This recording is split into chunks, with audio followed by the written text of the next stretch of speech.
السلام عليكم ورحمة الله وبركاته. وياكم يوسف الكردي ابو ادم. هسه تركت الطيور مالت السباق اللي سابقت بيهن واللي دربت بيهن البارحة. هسه بس تركتهم يوسف هنا صور. يا الله هاي قاعدة.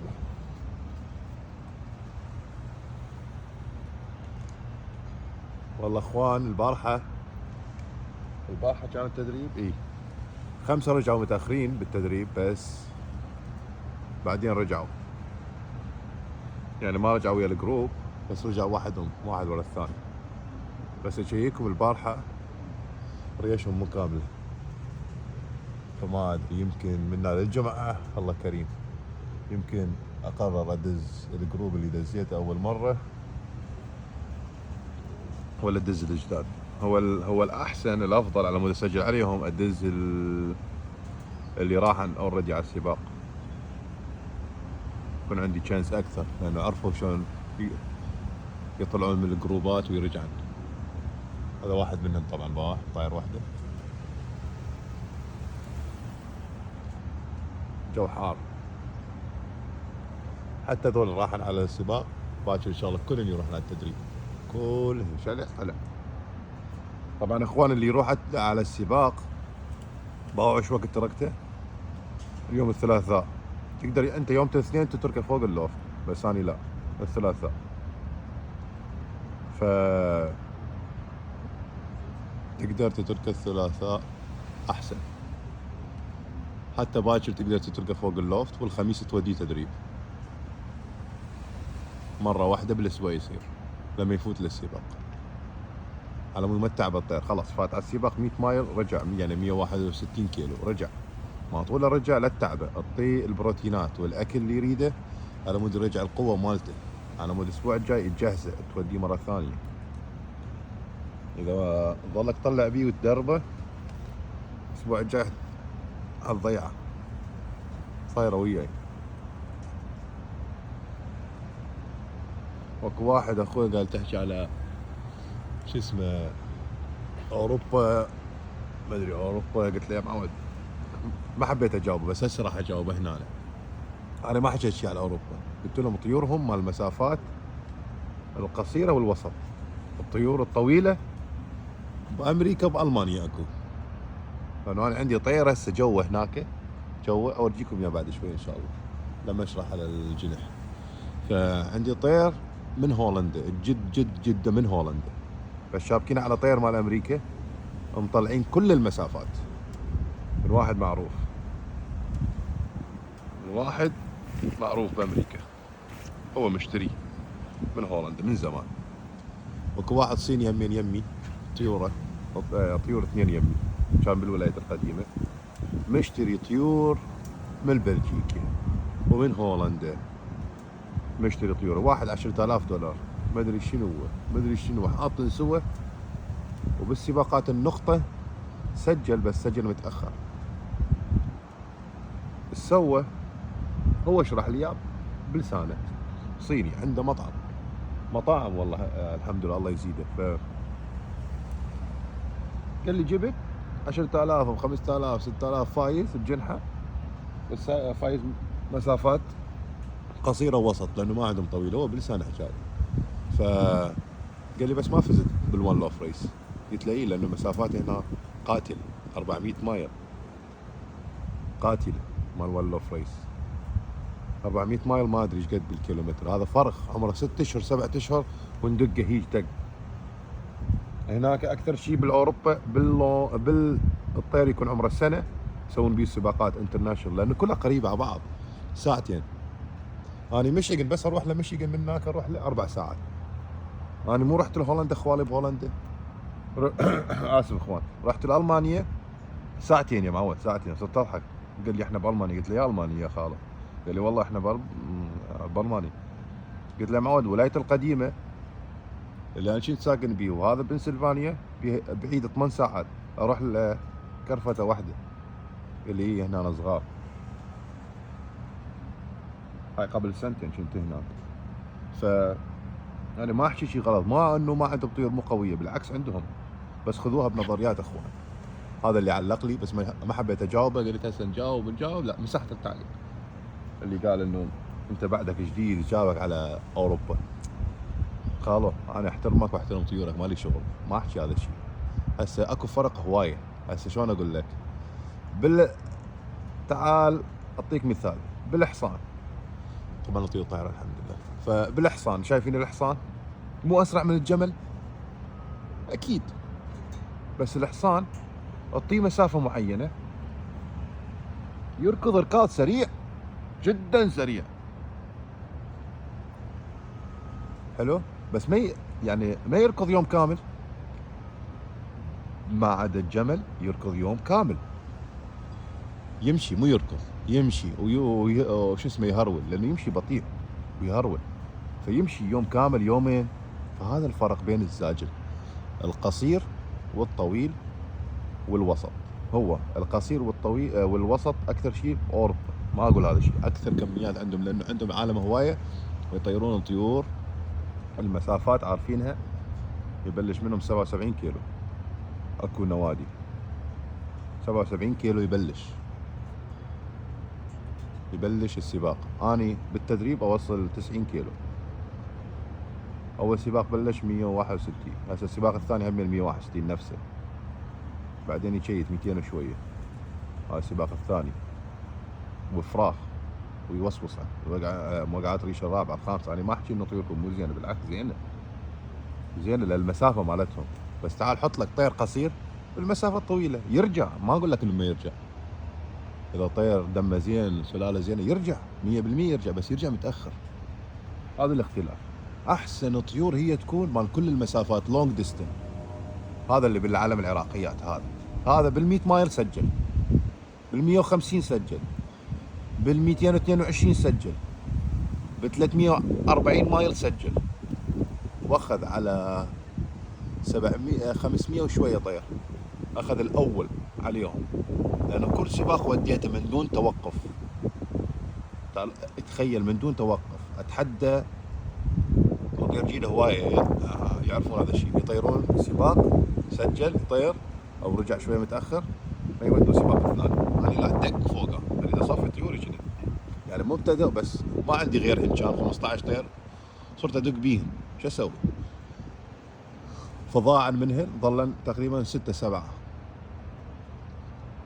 هذا المنهل اللي ظل دائما وسجل، جاب شامبيون بير بالولايات القديمه. حتى صاحب النادي قال لي اول سنتين ما راح تسجل، قلت له ماشي. ثاني سنه جبت هذا الطير سجلت بيه، حتى هو استغرب. اخذ 500 وشويه نقاط من 5 سباقات ورا بعض. السباق الاخير انا ما تركته، لان المسافه كان بعيده موقع ريشتين، فقلت حرام اضيعه، ما عندي من هاي السلاله. انا ما احكي على طيوركم اوروبا، واحد عراقي جماعتنا يحكي، قال لك ترى هم الاوروبيين هم يعرفون مسافاتهم وسط، اكثر شيء وسط، ما عندهم لونج ديستن. يعني هسه احنا الاول بيرد، عندي ابن هذا الطير وديته السنه هاي الشهر السادس، وديت واحد، تخيل وديت واحد على 1100 كيلو، وديت بس واحد ورجع وسجل الثامن، وهي تتجو ان شاء الله هاي السنه شهر بس نخلص سباقات شهر 10 اسف اخوان، شهر 11 اخذ الشهايد واورجيكم اياه. هذا ابنه بتشيني غامق، ابنه اولموست قالب على بلاك، لانه حطيته على نثيه جاراردن من هذا التشاينيزي. حلو. انا ما احكي على طيور العالم ولا احكي على اوروبا، بالعكس عندي ناسي باوروبا، عندي اصدقائي قرايبي خوالي. ثاني شيء عندي الطيور من هناك همين من سلالاتهم، ما اقول لك انه ما عندي، بس اشبك ويا طيور امريكا، لانه لونج ديستن انا ما اشبك مسافتين 100 مايل اثنيناتهم سوا، لانه يسجل بس بال 100 مايل. مثلا بالقصير، بس القصير اثنيناتهم ما اشبك سوا، بعدين راح اشرح ان شاء الله فيديو عليها. القصير ما اشبك سوى لانه يشمر لي بس قصير، واذا حطيت وسط وقصير يشمر لي وسط وقصير.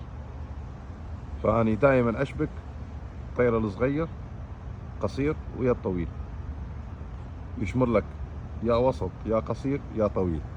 ونادر ما نادر يشمر لك، يعني مو نادر بس يشمر لك يكون احسن، يشمر لك كل المسافات القصيره والوسط والطويله. هذا الطير بعد اضبط شيء بيهم، لانه المسافات الكل، يعني المسافات الكل تشبكه ويا اي طير طويل قصير وسط يطلع لك بطل. هذا الحلو، هذا الحلو بالموضوع. يعني مو شرط انه تفوز على 1000 طير، ثاني اسبوع حاول دز هذا نفس الطير يمكن ما تسجل. مو شرط، مرات تسجل يصاب حظ هذا الطير، يمكن ما يضرب شجرة ما يضرب تيل. ليش قلت هناك اسهل السباقات وقصيرة ووسط؟ لانه هناك عدلة مثل العراق، عدلة يا عدلة. هنا مو عدلة، هناك اوروبا كلهم سباقاتهم 3/4 عدلة. يكون هوا اوكي على عيني وراسي، يكون هوا وجههم ضدهم عكسهم مو مشكلة، بس عدلة. هنا جبال اشجار، ما ادري اذا انا بالتاون بس حياتي بالمنطقة هيج اشجار عندي. شلون بالمكانات اللي اروح ادربه الطيور، راح على طيور والله الحمد لله طالع. طبعا هذول اللي وديت على السباق اخذوا وجبة ثانية وراحن، شايفين اخوان؟ لا والله هياتي باعوا، شفتوا؟ فوجبة الثانية خلاص، الوجبة الأولى وديتها على السباق إن شاء الله راح أوديهم. يمكن ما أدري، أقرر يوم الجمعة بإذن الله تعالى، أشيكن لازم. هسه ينزل بس ما أريد يفوت، مفتوح الباب، مسكر الباب آسف. طبعا يا أخوي هذا اللي علق لي، أنا ما أحكي على أوروبا وأقول طيورهم مو زينة، بالعكس زينة، بس للمسافات هذول. جرب هذا اللي فاز بال100 مايل بالقصير وبالوسط، ودي 1100 كيلو. شيك اعرف شلون اقول لك، مثل الحصان توديه مثلا مسافه بعيده يركض، ما اقول لك ما يركض. الطير نفس الشيء يركض سريع سريع، هذا القصير يركض سريع سريع جدا، اسرع من ما عنده بالجنحه. فمسافه معينه حلو ويتعب، يمكن 350 400 كيلو يتعب يوقف. فهمتوا علي يا اخوان؟ فانا ما احكي انه والله طيورهم مو زينه، بالعكس زينه قويه، بس للمسافات مالاتهم اي. لانه هذا الصيني جاب من هناك، طير هنا بالمسافه الطويله ما سجل، طير ما يسجل، يرجع. ما اقول لك ما يرجع البيت، بس يطول يرجع. فبالعكس تناسب كل الدول، يمكن بالعراق همين خبره من عندي بهوايه، وكلها يا اخوان نظريات، ما حد يسال من الثاني، هذا يشرح وهذا يشرح. انا قاعد اشرح، تريد تاخذ معلومات كيفك، ما تريد تاخذهن هم من اهلا وسهلا، تريد تباوع اهلا وسهلا. فوجي يقول لي انت تحكي على اوروبا، انت بعدك شو اسمه، بعدك مبتدئ. بعدني مبتدئ مو مشكله، انت اللي حكيت، انت واصل للنقطه، مطير النقطه، مسجل بالنقطه. انا الحمد لله مسجل، والامريكان يعرفون. طبعا انا الامريكان يعرفون اكثر من العرب، وودي طيور الى 6-7 نوادي بامريكا ويشتروهن، بس يكون هيك يكون ادم لوفت يقول اي نشتريه، يشترونه والمزاد يرفع. وبايع يمكن 20 طير، بس فلوس مو الي، للنادي هذا اللي يعني سويت له دونيتد، بس اذا فازوا باسمي اني فيكون نص الفلوس لهم ونص الفلوس الي. فالحمد لله والشكر على كل حال. وانا همين اقول بعدني مبتدئ مو مشكله، على عيني وراسي، لانه صار لي 4 سنوات بيها، بس عندي خبره لانه اخذت من هذا صديقي الاسباني. طبعا التعليم صعب، ما حدا يعلم، فاخذته من عنده بالزور، لانه شافني انا شنو شخصيتي، شنو كلامي، مو منافق مو كذاب، وزين ومؤدب، فزت وما تكبر على احد الحمد لله والشكر لله. اخسر ما تكبر على احد. هو هيك كون انسان زين طيب الله يوفقك. هذا شغل ان شاء الله. عندك طيور وموقع ريشه منا حتى ذاك الطير اللي وديته 1100 مايل والله العظيم اخوان تضحكون. راح اوريكم اياه بعد شويه. لما شلت التاسع والعاشر اسرعت وشلت التاسع، فش سوى عوق التاسع الجنحيات اثنين، فطالع الريشه عريضه وعوجه. والله العظيم وديته وسجل جاب الثامن. لو ريشته كامله ما معوقه كان الله العليم جاب اول ثلاثه. 1100 كيلو 1100 كيلو اني وديت وسيد حمزه وده هم رجع له طيور.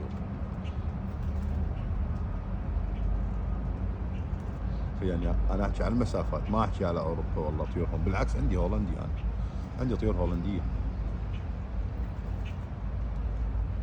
وعندي طير من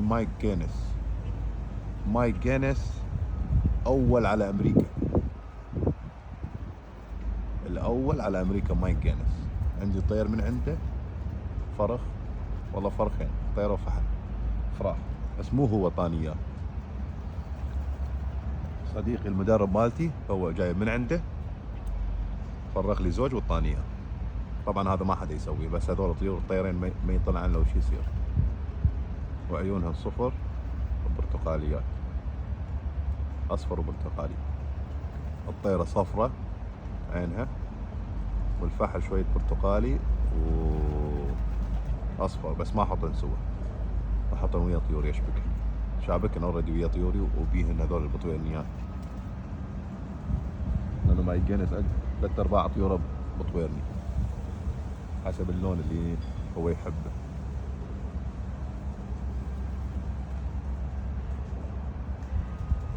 فاني ما احكي انه اقول والله فلان مو زين هذا مو زين، بالعكس الله يوفق الجميع وعلى عيني وراسي باوروبا بكل دول. فاذا هو هذا الله يذكره بالخير الشاب اللي كتب لي انه حس انه اني قاعد احكي على اوروبا وهو زعل، بس انا ما حكيت شيء غلط. هذه نقطة. النقطة الثانية ما عمت عليك ولا على العرب اللي هناك. هاي نقطتين. وانا ما حاكي على اوروبا همين. اذا هو حاس انه انا حاكي شيء غلط الا بالنسبة له انا اعتذر، بس انا ما حاكي شيء غلط. قلت طيورهم مال مسافات قصيرة ووسط، وانا طيور ما يعجبني هيك، ما اريد. انا هاي نظريتي، انا ما يعجبني هيك، ما اريد الا تاخذه تشبكه ويا طير، هو يكون مسجل طبعا، تاخذ على طير طويل يسجل وتحطهم سوا يشمرك اول ديستن. لانه هسه هذا مال علم العراق مال كل المسافات. الجنح مالته راح اشرح لكم على الجنح مال كل المسافات.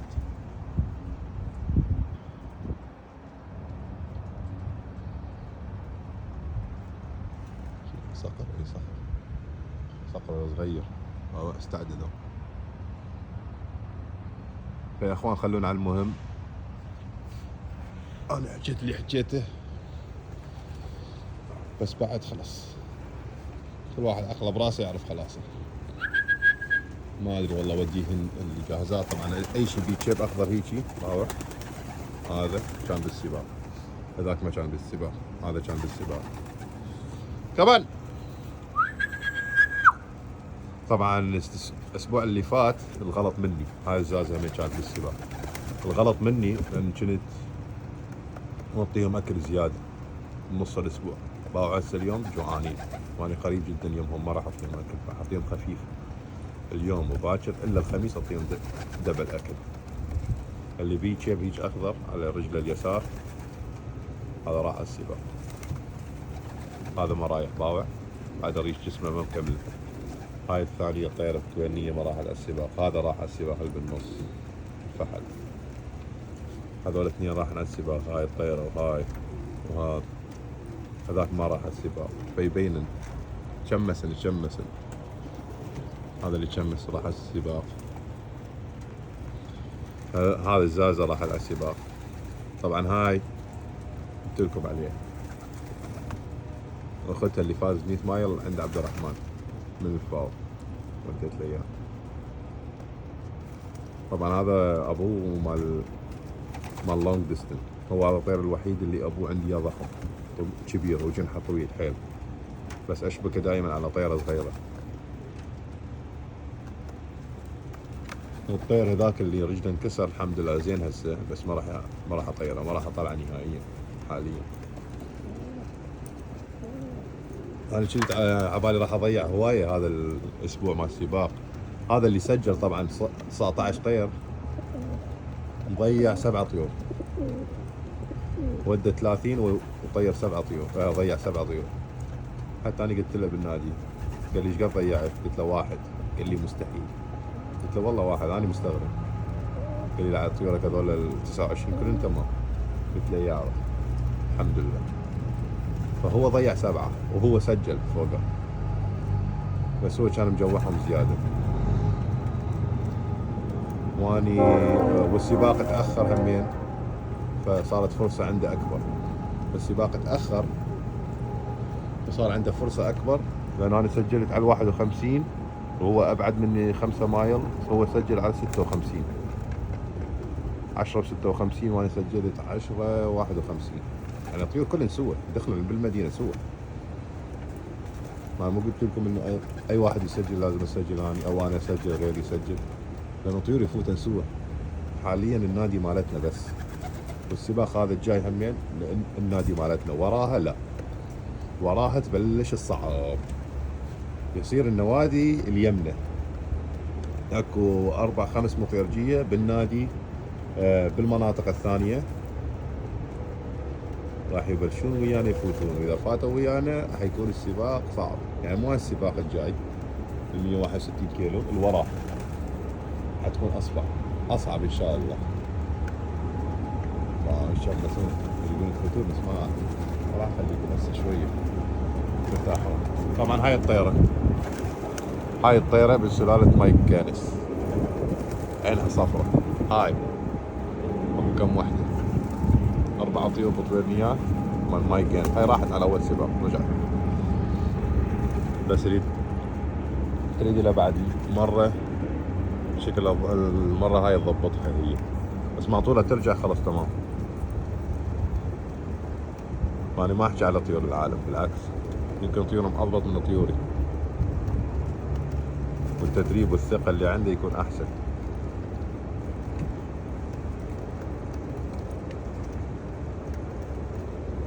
يقولون أكل ضار، أنا أفتح لهم. آسف على التقصير، 23 دقيقة عشان أنزل الفيديو. يلا أخوان اعذروني، إذا أي واحد يفكر إنه أنا غلطت بحق عمي أنا أتأسف، لأنه ما ماخذين شي بهالدنيا. يمكن اليوم وياكم بالفيديوهات، بعد 2-3 أغمض عيوني بعد ما أقوم بيد رب العالمين. يعني أي واحد يفكر إنه أنا سألته بكلامي أو كلام ما يعجبه، عمي أنا أعتذر، خلينا أكون أحسن من غيري، لأنه هاي مو بين 2 أشخاص، هذا العالم كله قاعد يتباع عليه والفيديوهات.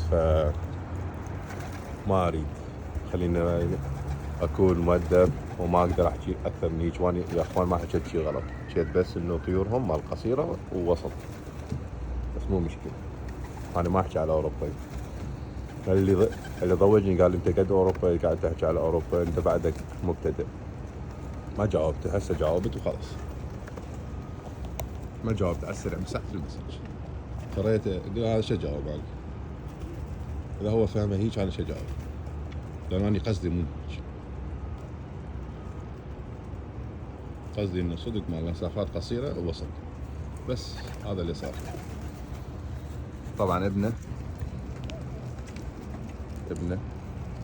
هسه شوي اورجيكم اياه اللي، بس المشكله انه شهر 11 راح اخذ الشهاده مالته، ماخذ الثاني 1100 كيلو ابنه.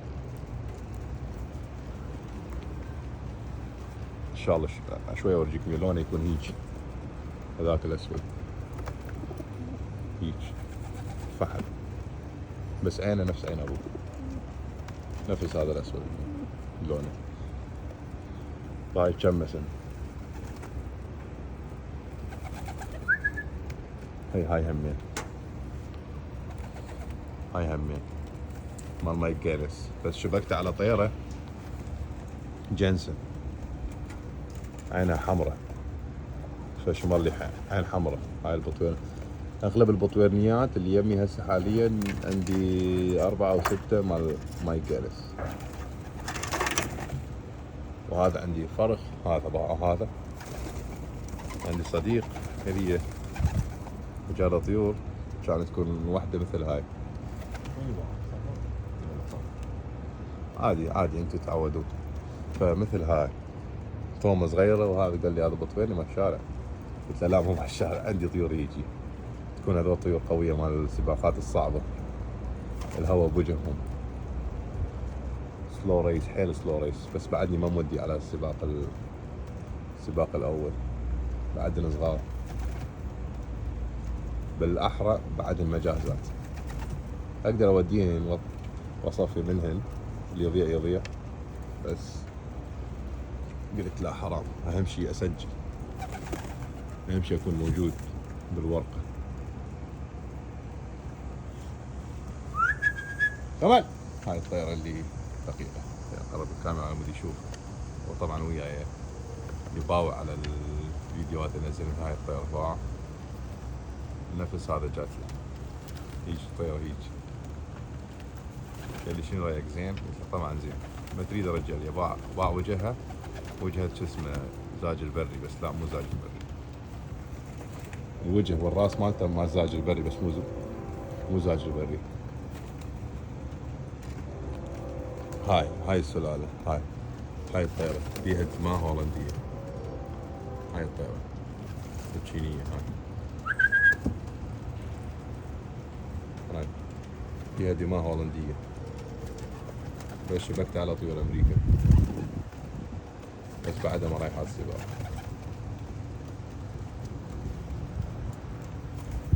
يلا اخوان، عذروني على التقصير، عذروني اذا واحد قصرت وياه او حكيت كلام ما يعجبه، يمكن انا ما اخلص، ما اعرف، اكو ناس عالم. صخرة الصغير ما شاء الله، صخرة الصغير يجاهم عسى يقبض، بس صغير، بس حيل صغير، ما يصير يمشي، صار 3. قلت لكم صخرة. شفتوا اخوان؟ انا نقزت مو هم، الله يعينهم هم. وين هياته صخرة صغير.